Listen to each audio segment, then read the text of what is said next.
And so one of the things that I started to research was the health benefits of an infrared sauna. And there are so many studies looking at the positive impacts it can have on the neuroendocrine system and the cardiovascular system. Okay. So a lot of these are retrospective, and there are limitations of some retrospective studies because of trying to essentially figure out what might have, if you're looking at someone, let's say some people who went to use the sauna 2 to 3 times a week, compared to those who never used the sauna. And those who used the sauna lived 15 years longer, and those who didn't use the sauna didn't live as long.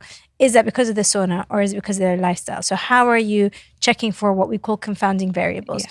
But there are many, many studies that have been done. A big one was in Finland, looking at people's longevity, their health span, their lifespan.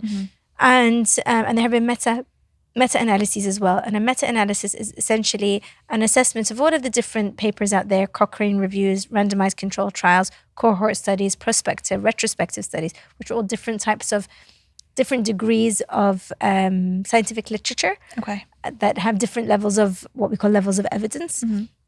And they take all those together and they look at what are the generalized findings.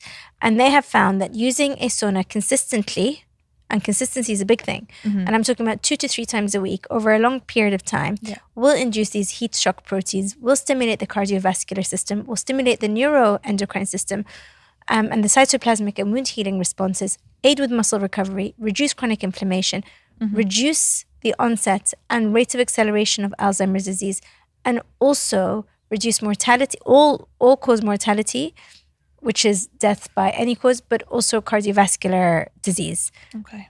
Now, in terms of percentages, there was a study, the KIHD findings, that revealed that men who reported using the sauna 2 to 3 times a week had a risk of developing cardiovascular disease, which was 27% lower than amongst those men who reported using it only once a week. Okay, and that was a study published in 2015.